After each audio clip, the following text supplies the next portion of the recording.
नमस्कार। डामर तंत्र रहस्य में आप सभी का हार्दिक स्वागत है। एक साधक के डिमांड पर हम दीपदान का प्रयोग फिर से बता रहे हैं, फिर से ये वीडियो दे रहे हैं आप सभी को। देखिए, चाहे आप जिस भी देवी देवता के साधक हैं, दीपदान का जो प्रयोग है ये हर एक साधक के लिए है। सर्व अरिष्ट निवारण के लिए देवताओं के प्रति दीपदान का प्रयोग किया जाता है।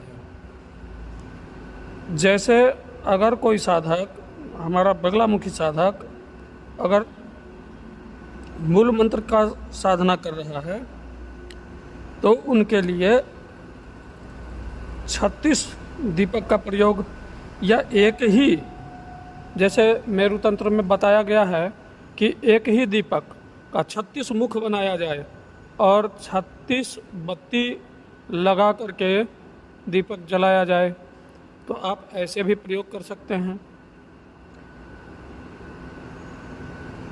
36 वर्तिका यानी बत्ती का दीपक बना करके जो भी मूल मंत्र का साधक हैं वे प्रयोग कर सकते हैं।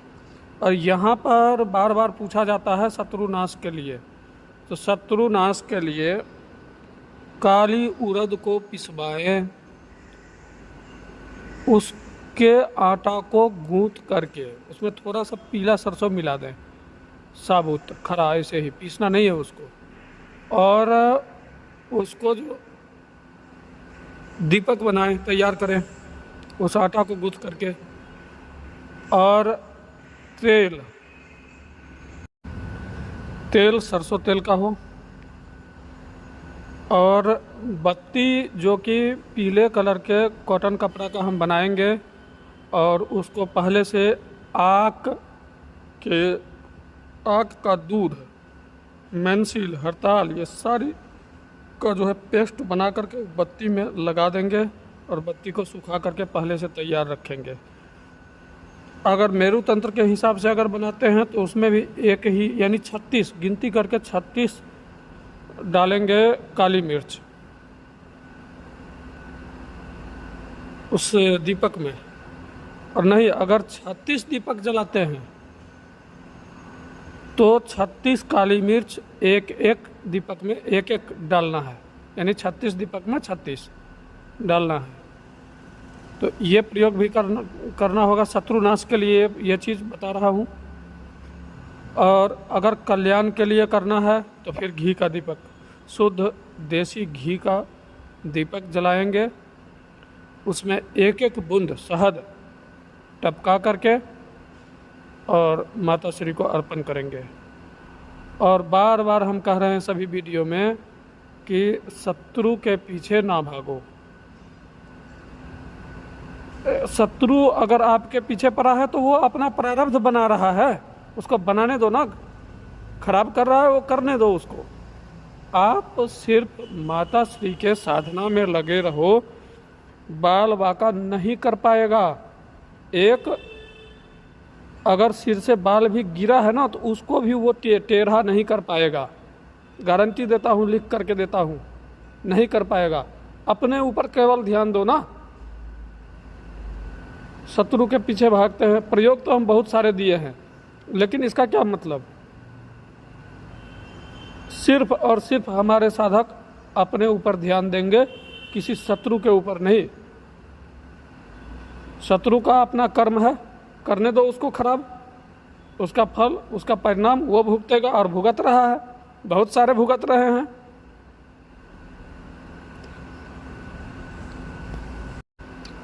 अब यहाँ हम बता रहे हैं माता काली के जो हमारे साधक हैं उसके लिए काले कपड़े का बत्ती बना लेंगे, और काला उड़द का ही चलेगा दीपक, काला उड़द के आटे का ही दीपक चलेगा।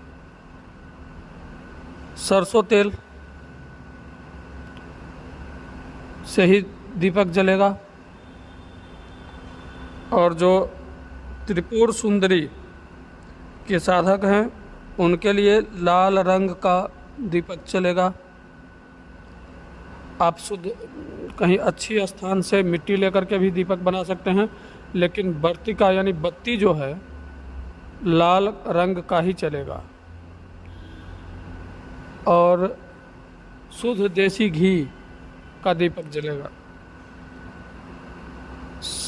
शत्रुनाश के लिए आप कृष्ण पक्ष की अष्टमी और अमावस्या का प्रयोग कर सकते हैं, और कल्याण के लिए, अपने कल्याण के लिए या और किसी के कल्याण के लिए आपने प्रयोग करना है तो सबसे उत्तम रहेगा चतुर्दशी का तिथि बगलामुखी साधक के लिए, और पूर्णमासी का तिथि चाहे किसी भी महीने का हो, मायने नहीं रखता।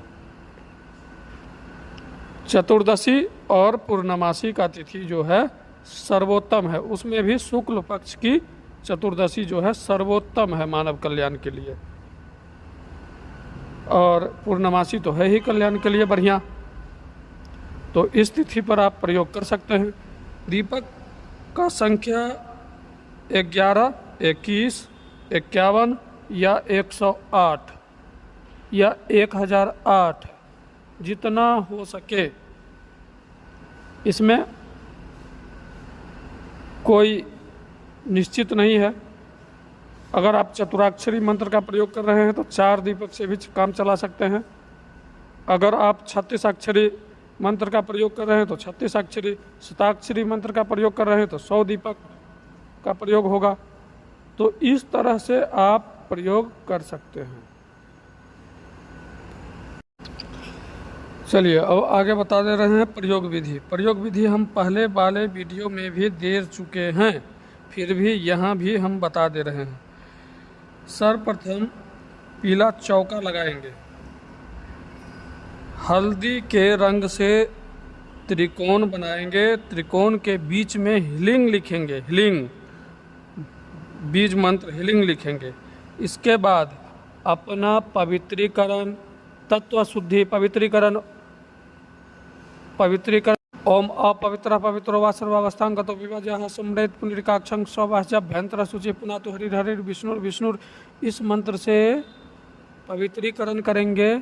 इसके बाद देवी साधक हैं हम लोग तो तत्व शुद्धि करेंगे। ओम ऐंग आत्मा तत्वं शोधयामि नमः स्वाहा, ओम ह्रीं विद्या तत्वं शोधयामि नमः स्वाहा, ओम क्लीं काम तत्वं शोधयामि नमः स्वाहा, ओम ऐंग ह्रीं क्लीं सर्व तत्वं शोधयामि नमः स्वाहा।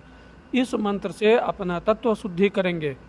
इसके बाद आसन शुद्धि करेंगे, शिखा बंधन करेंगे। ये सारे कर्म करने के बाद माता श्री को उस त्रिकोण में दीपक जला करके संकल्प द्वारा, अब यहाँ पर संकल्प हम एक बिल्कुल संक्षिप्त में बता रहे हैं 2 लाइन में।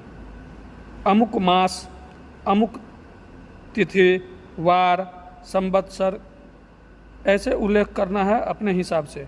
मम सर्वा अरिष्ट निवारणार्थे, सर्व शत्रु क्षयार्थे, सर्वाभीष्ट सिद्धये, श्री बगलामुखी प्रीतये अमुक संख्यायाम। अब कितने संख्या में आप दीपदान प्रयोग कर रहे हैं ये हम तो देखने नहीं जा रहे हैं।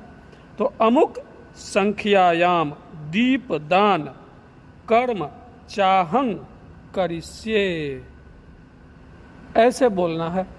संकल्प हाथ में फूल अक्षत जल लेकर के संकल्प बोलना है और माता श्री के हवाले कर देना है। ये ऐसे बोलते हुए, अगर आप संस्कृत में नहीं बोल पाएंगे तो अपने भाषा में अपना नाम, अपना गोत्र, अपने पिता का नाम लेकर के बोल देंगे, माता श्री हम ये 36 दीपक का दान आपको समर्पित कर रहे हैं। काम क्या है? तो ये काम है, ये कृपा करके हमारा ये काम पूर्ण करवा दिया जाए।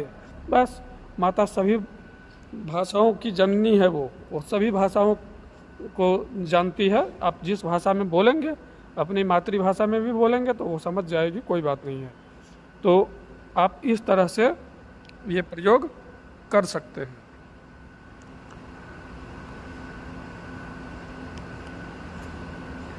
अब यहाँ पर आधार मंडल की पूजा होगी। आधार मंडल में माता का पूजा होगा। ओम ह्लीं बगला दीपाधार मंडलाय नमः बोल के फूल पुष्प अक्षत चढ़ाएंगे। इसके बाद अग्नि की पूजा होगी दीप में। ओम ह्लीं 10 कलात्मक वह्नि मंडलाय नमः ये बोल करके दीपक की अग्नि जो है जो जल रही है उसका पूजा करेंगे।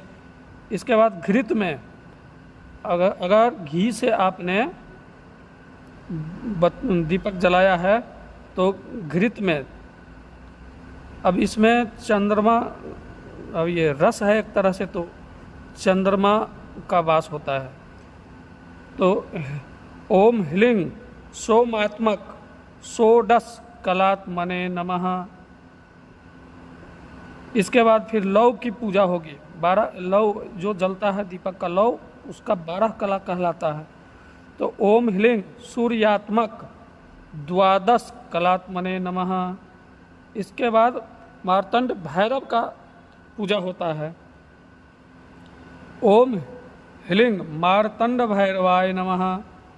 इसके बाद दीपक की लौ में देवी का ध्यान करके पूजन करेंगे। समस्त बगला साधकों को माता श्री का ध्यान तो कोई ना कोई पता ही है, तो ध्यान मंत्र पढ़ करके इसके बाद ओम ह्लीं ज्वाला मालिन्यै बगलामुखी देव्यै नमः ये बोल करके देवी के वो दीपक के लौ का पूजन करेंगे, प्रणाम करेंगे। और इसके बाद अगर आप शत्रु नाश के लिए किए हैं तो उड़द के बने हुए पकौड़े भी चाहिए, पुए, मिष्ठान, नमकीन, दही, ये सब सारे चाहिए, सिंदूर वगैरह चाहिए। तो ये तो शत्रु नाश के लिए हो गया। लेकिन यहाँ पर अगर कल्याणार्थ अगर करना है तो केवल हलवा और पूरी बनाएंगे और माता श्री को भोग लगा देंगे, अर्पण कर देंगे। और 14 जगह हलवा, थोड़ा थोड़ा हलवा रखेंगे 14 जगह, और सभी पर चाकू घुमाएंगे, चाकू बीच से काट देना है। यहाँ पर जीव हत्या नहीं, बलि तो होगी लेकिन हलवे की बलि होगी, मिष्ठान की बलि होगी, जीव की नहीं। माता श्री जीव हत्या से संतुष्ट नहीं होती है।